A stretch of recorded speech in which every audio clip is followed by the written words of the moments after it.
Bakit kinakailangan natin silang tulungan in terms of carding them? SMEs, they also are part of the B2B flows when they buy outside. So dito you can see that the opportunity for business-to-business flows, which is basically procurements of goods and services, for Philippines is 146 billion.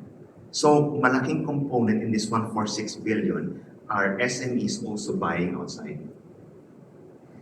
And when we talk to the SMEs about what is the role of cards to them, so ito po yung mga SME na tumatanggap naman ng card for purchases ng mga consumer. And there are a lot of benefits also. For example, they say that 59% says that because consumers prefer it. So, ang maganda dyan is it's also a way to increase growth because they can accept different form factors in terms of payment. And because of that 59, you can see that 83% said that they saw an increase in terms of their sales. They also said that 44% na kapag ginamit card is mas mabilis ang transaction.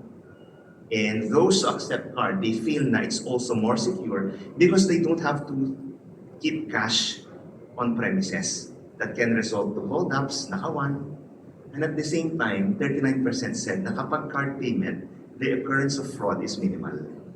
So, to an SME rin, di ba alam naman natin, hirap din sila sa funding. Eh kung nanakawan pa, malaking bigat din yun sa kanilang funding, no? So, cards, in a way, also help protect them in terms of their operationalizing of the business, including their funds.